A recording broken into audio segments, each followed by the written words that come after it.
நம்ம மரவள்ளிக்கிழங்கு அறுவடை செஞ்சதுக்கு அப்புறமா விதைக்குச்சிகளை சேகரிப்போம். நமக்கு தேவையான விதைக்குச்சிகளை சேகரிச்சதுக்கு அப்புறமும் நிறைய விதைக்குச்சிகள் வயல் ஃபுல்லாக பரவி கிடக்கும். அதை யாராவது கேட்டாங்க அப்படின்னா அவங்களே ஆள் வச்சு எடுத்துகிட்டு போயிடுவாங்க. நம்ம வயல் கொஞ்சம் ஈஸியாகவே க்ளீன் ஆகிடுங்க. ஒருவேளை அதை யாருமே கேட்கல அப்படின்னா விதைக்குச்சிகள் வயல்லேருந்து நம்ம எடுத்துகிட்டு வந்து வெளியில் கொண்டு வரணும். அது கூடவே சேர்த்து வெட்டி போட்ட வேர்கள் கிடக்கும், ஆகாத குச்சிகள் கிடக்கும். இது எல்லாமே நம்ம வெளியில் கொண்டு வந்து போட்டால் தான் நம்ம அடுத்த தடவை வயலை ஓட்டி அடுத்த தடவை வந்து மரவள்ளிக்கிழங்கு குச்சி வந்து நடவு செய்யறதுக்கு ஏதுவாக இருக்குங்க. அதுவும் வந்து மானாவரியாக பண்ணுறவங்கெல்லாம் வந்து அந்த மழை டைமுக்குள்ளே அந்த மண்ணில் இருக்கிற ஈரம் குறையத்துக்குள்ளே அந்த வயலை ஃபுல்லாக க்ளீன் பண்ணி அடுத்த குச்சி நட்டால் தான் அடுத்த முறை அவங்க வந்து ப்ராப்பரான ஒரு ஈல்டு எடுக்க முடியும். நிறைய குச்சிகள் அப்போ தான் தலையுங்க. ஏன்னா அந்த மண்ணில் அந்த ஈரம் போயிடுச்சு அப்படின்னா அடுத்ததான் நம்ம குச்சி வச்சாலும் மழை பெஞ்சுன்னா பொழைச்சிக்கும், மழை பெய்யலனா எல்லா குச்சிகளும் வாஷ் அவுட் ஆகிடும். எந்த குச்சிகளுமே வந்து முளைச்சி சரியாக வராதுங்க. ஸோ இதை தவிர்க்கிறதுக்கு நம்ம என்ன பண்ணோம் அப்படின்னு சொல்லி பார்த்தோம்னா அவசரமாக ஆட்களை ரெடி பண்ணி அந்த குச்சிகள்லாம் மறுபடியும் டிராக்டரில் ஏற்றி நம்ம வந்து வெளியில் கொண்டு போவோம். இந்த மாதிரி நம்ம செய்யும் பொழுது நமக்கு அதிகமான நேர செலவாகும், அதிக ஆட்கள் தேவைப்படுவாங்க, செலவுகளும் அதிகமாகுங்க. ஒருவேளை ஆட்கள் கிடைக்கல அப்படின்னா நம்ம தான் வயலில் இருக்கிற குச்சிகள்லாம் எடுத்து டிராக்டரில் ஏற்றி நம்ம வெளியே கொண்டு போய் போடுற மாதிரி இருக்குங்க.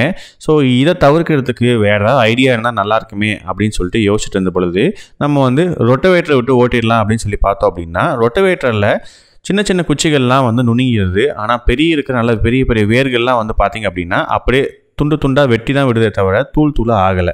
ஸோ இப்படி தூளாக ஆகலை அப்படின்னா அடுத்த தடவை நம்ம நடவு செய்யும் பொழுது குச்சி வந்து மண்ணுக்குள்ளே இறங்காது. அடியில் அந்த குச்சி வந்து தடுத்து இருந்ததுன்னா குச்சி ப்ராப்பராக உள்ளே இறங்காது. ஸோ இதுக்கான தீர்ப்பாக ஏதாவது இருந்துச்சுன்னா நல்லா இருக்குமே அப்படின்னு சொல்லிட்டு நம்ம யோசிச்சுட்டு இருக்கும் பொழுது இந்த சீசனில் தான் மரவள்ளிக்கிழங்குலாம் அறுவடை பண்ணிவிட்டு இந்த குச்சிகள்லாம் வெளியில் எடுத்துகிட்டு போயிருப்பாங்க. அது மாதிரி நம்ம பக்கத்து காட்டில் ஒரு வயலில் பார்த்திங்க அப்படின்னா மரவள்ளிக்கிழங்கு குடியிருந்தாங்க. ஸோ இவங்க என்ன பண்ணுறாங்க அப்படின்னு சொல்லிட்டு நம்ம யோசிச்சுட்டே இருக்கும் பொழுது அவங்க திடீர்னு ஒரு டிராக்டரில் ஒரு ரொட்டவேட்டர் மாதிரி ஒரு செட்டப்போட வந்திருந்தாங்க. ஸோ என்ன அப்படிங்கிறது பக்கத்தில் போய் பார்த்தோம் அப்படின்னா அது வந்து ரொட்டவேட்டர் கிடையாதுங்க. அதுக்கு பேர் வந்து மல்ச்சர்னு சொன்னாங்க. இந்த மல்ச்சர் என்ன பண்ணுது அப்படின்னு சொல்லி பார்த்தோம் அப்படின்னா சின்ன குச்சாக இருக்கட்டும் சரி, பெரிய குச்சாக இருக்கட்டும் சரி, அதை அந்த மல்ச்சருக்குள்ளே போய் வெளியே வரும் பொழுது நல்லா சின்ன சின்ன பீஸாக வந்து தூளான மாதிரி இப்போ பார்க்குறீங்களே இந்த மாதிரி வந்து வெட்டி வெளியில் போட்டுருது. ஸோ இதனால் நம்ம வந்து இதை அப்படியே நம்ம வரமாக பயன்படுத்திக்கலாம். அதே மாதிரி அடுத்த நம்ம குச்சி நடவு செய்யும் பொழுதும் எந்த ஒரு பிரச்சனையும் இருக்காது அப்படிங்கிற மாதிரி சொல்லியிருந்தாங்க. ஸோ இது எப்படி வேலை செய்யுது அப்படின்னு சொல்லி பார்த்தோம் அப்படின்னா இந்த மல்ச்சருக்குள்ளே இருக்க செட்டப் வந்து பார்த்தோம் அப்படின்னா நம்ம ரொட்டவேட்டர் மாதிரியே இருக்குங்க. ரொட்டவேட்டரில் வந்து பிளேடு கொடுத்துருப்பாங்க, அதுக்கு பதிலாக இதில் வந்து ஹேமர் கொடுத்துருக்காங்க. அவங்க கையில் பிடிச்சிட்ருக்காங்க பார்த்தீங்களா, அதுதான் வந்து ஹேமரு. அந்த ஹேமர் வந்து முன்னுக்கும் பின்னுக்கும் ஆடுற மாதிரி இருக்கும். நம்ம பிடிஓ கீர் போட்டதுக்கப்புறமா சுற்றும் பொழுது பார்த்திங்க அப்படின்னா நம்ம முன்பக்கமாக அது மேலே நல்லா எப்படி ஒரு பிளேடு மாதிரி எப்படி நிற்குமோ அதே மாதிரி நிற்குங்க.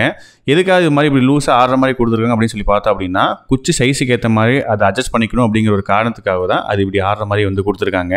இதுலேயும் வந்து மேலே 2 பிளேடு கொடுத்துருக்காங்க, அது ரெண்டுமே ஃபிக்ஸ்டு தான்.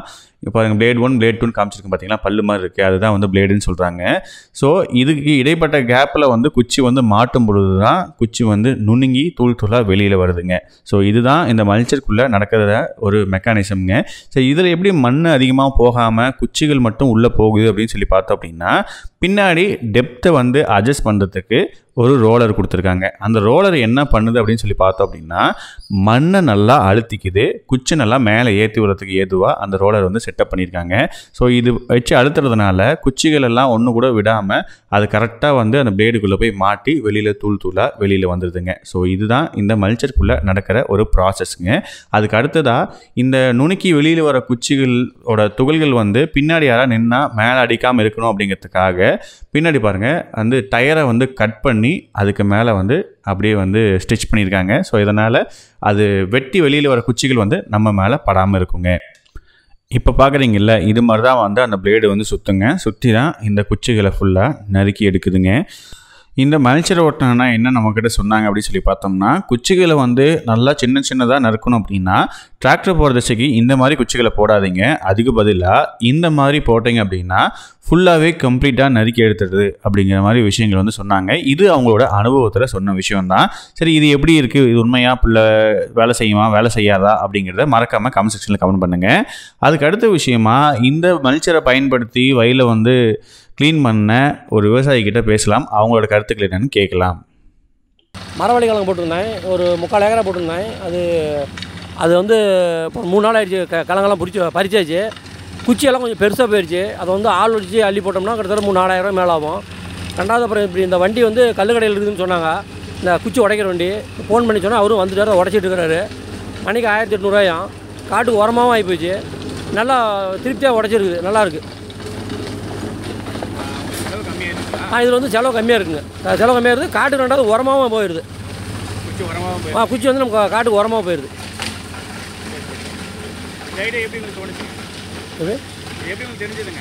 இது ஏற்கனவே பக்கத்தில் 2 பக்கம் தடத்தில் போகும்போது பார்த்து உடச்சிருந்துச்சி. அவங்கள கேட்டேன், இப்படி கல்லுக்கடையிலேருந்து வண்டி உடச்சிருச்சுன்னு சொல்லி ஃபோன் நம்பர் கொடுத்தாங்க. அப்புறம் அதில் வச்சு அவர்கிட்ட கான்டாக்ட் பண்ணால் அவர் வந்துட்டார். இந்த இடம் சொன்னால் அவர் கரெக்டாக வந்துட்டு. அப்படி இது பரவாயில்ல, மற்றவங்களுக்கு பரிந்துரைக்கலாமா? அருமையாக நான் 100% நல்லா இருக்குங்க. இது வந்து அதாவது காட்டுக்கும் உரமாகிடுதுங்க. நமக்கும் தூக்கிட்டு ஆள் பண்ணி டிராக்டர் கொண்டு வரணும், ஆளுங்க இந்த குச்சியெல்லாம் கட்டிட்டு போக முடியாது. அது ஒரு பெரிய தொந்தரவாக இருக்குது. இது நம்ம எல்லா இதுலேயுமே நல்லா தான் இருக்குங்க. சரிங்க. இப்போ இந்த டிராக்டர் வந்துச்சுன்னா நாம் என்னென்ன வேலை செய்யணுங்கண்ணா? இந்த டிராக்டர் வந்துட்டு நாம் வந்து குச்சி வரிசையாக பொறுக்கி போடணுங்க. அதாவது பரவலாக கிடக்கும், அதை நம்ம வரிசையாக வச்சோம்னா அது அப்படியே நறுக்கிட்டு போயிடுதுங்க. சாரி சரியாக நம்ம வைக்கணும். சாரி சரியாக வச்சுருந்துங்க. பால் விட்டு எடுக்கிறத விட செலவு கம்மியாகுது, உரம் செலவும் கம்மியாகுதுங்க. இது நல்ல ஒரு 100% பரவாயில்லைங்க. 100%. ஆமாம். குச்சி காட்டுக்கு எருவாகிடுது. நம்ம குச்சி எங்கேயும் வெளியில் போல் எருவாக ஆயிடுதுங்க. சரி சரிங்கண்ணா. இவங்க வேறு என்ன அடிக்கலான்னு சொல்கிறாங்க? மரவள்ளி மட்டும் தான் சொல்கிறாங்களா இல்லை வேறு குச்சி அடிக்கலாம்? நான் மரவள்ளி தான் கேட்டேங்க. வேறு அவங்க ஒன்றும் எதுவும் கேட்கல. நம்மகிட்ட அதுதான் இருந்துச்சு, அதனால் அது மட்டும் தான் கேட்டேன். வேறெல்லாம் ஒன்றும் என்னென்ன வச்சுக்கிறாரு தெரில. சரி, ஓகேங்க. அடுத்ததாக இந்த வண்டியை பயன்படுத்தி நம்ம வேறு என்ன அடிச்சுக்கலாம், உடச்சிக்கலாம் அப்படின்னு கேட்கும் பொழுது நல்லா காஞ்ச தென்னை மாட்டையை அடிச்சுக்கலாம். இல்லை வந்து பச்சை தென்னை மாட்டையை நம்ம வந்து அடிச்சுக்கலாம், அடிமாட்டையை சேர்த்துக்கூட நம்ம அடிச்சுக்கலாம், ஒன்றும் பிரச்சனை இல்லை அப்படிங்கிற மாதிரி சொல்லியிருந்தாங்க. ஸோ இதுக்கு முன்னாடி இந்த வண்டியை பயன்படுத்தி நீங்கள் என்னென்ன விஷயங்கள்லாம் அடித்து உடச்சி இது மாதிரி தூளாக்கியிருக்கீங்க அப்படிங்கிறத சொல்லுங்கள். அதுக்கு அடுத்ததாக இவ்வளோ நேரம் இந்த வண்டி எப்படி என்ன வேலை செய்யுது அப்படிங்கிறதெல்லாம் பார்த்துருந்தோம். இந்த வண்டியில் நான் ஒரு சில குறைகளை வந்து பார்த்துருந்தேன். அதை இப்போ நான் சொல்கிறேன். அதையும் கொஞ்சம் தெரிஞ்சுக்கோங்க. தெரிஞ்சுக்கிட்டு பயன்படுத்தணும்னா பயன்படுத்திக்கோங்க. அது என்ன அப்படின்னா, இந்த வயலில் பார்த்தீங்க அப்படின்னா நடுவில் வந்து ஒரு வாய்க்கால் இருந்தது. அந்த வாய்க்காலில் வந்து இந்த குச்சை வந்து போட்டிருந்தாங்க. ஸோ அந்த இடத்துல அந்த குழிக்குள்ளே இருக்கிற குச்சிகளை இதால் எடுத்து நறுக்கி உடச்சி வெளியே தூளாக்கி போட முடியலைங்க. ஸோ இந்த ஒரு விஷயம் நான் ஒரு ட்ராபேக்காக பார்த்தேங்க. ஸோ உங்கள் வயலில் இது மாதிரி வாய்க்கால்கள் இருந்துச்சு அப்படின்னா அந்த இடங்களில் குச்சிகளை போடாமல் மற்ற சரிசமமாக இருக்க இடங்களில் போட்டிங்க அப்படின்னா இது வந்து ஓரளவுக்கு நல்லாவே வந்து உடச்சி வெளியில் தூளாக வந்து போட்டுருதுங்க. அதே மாதிரி இப்போ பாருங்கள், இது வந்து முன்னாடி இந்த குச்சி இது உடச்சதுக்கப்புறம் இந்த மாதிரி இருக்குது. இந்த சைஸில் தான் வந்து நமக்கு வந்து இந்த மல்ச்சர் மூலிமா உடச்சி குச்சிகள் வெளியில் வருதுங்க. ஸோ இந்த வீடியோ உங்களுக்கு வந்து பயனுள்ளதாக இருக்குன்னு நம்புகிறேன். ஏன்னா நிறைய பேர் வந்து ஆட்கள் பற்றாக்குறையால் வந்து கஷ்டப்பட்டுக்கிட்டு இருக்காங்க. ஸோ அவங்களுக்கு இந்த வீடியோ வந்து மறக்காமல் ஷேர் பண்ணுங்கள். இல்லை மரவள்ளி கிழங்கு வந்து அவங்க வயலில் போட்டிருக்காங்க, அவங்களுக்கு இந்த வீடியோ கண்டிப்பாக பயனுள்ளதாக இருக்குன்னு நினச்சிங்க அப்படின்னா அவங்களுக்கும் இந்த வீடியோ வந்து ஷேர் பண்ணுங்கள். நம்ம பிரில்லியன்ட் ஜோக்கர் சேனலுக்கு இது வரைக்கும் நீங்கள் சப்ஸ்கிரைப் பண்ணாமல் இருந்தீங்கன்னா ரெட் கலர் சப்ஸ்கிரைப் பண்ணி சப்ஸ்கிரைப் பண்ணிக்கோங்க. இப்போ ஏதோ வெள்ளை கலரில் ஆரஞ்சு கலர்லலாம் வந்திருக்கு அப்படின்றாங்க. ஸோ எந்த கலரில் இருந்தாலும் சரி, இங்கிலீஷில் பார்த்தீங்கன்னா சப்ஸ்கிரைப் பண்ணிக்கோங்க, தமிழில் பார்த்தீங்கன்னா குழு சைடில் சேர்ந்து நம்ம சேனலோட ஒரு ஐக்கியமாகிக்கோங்க. நன்றி, வணக்கம்.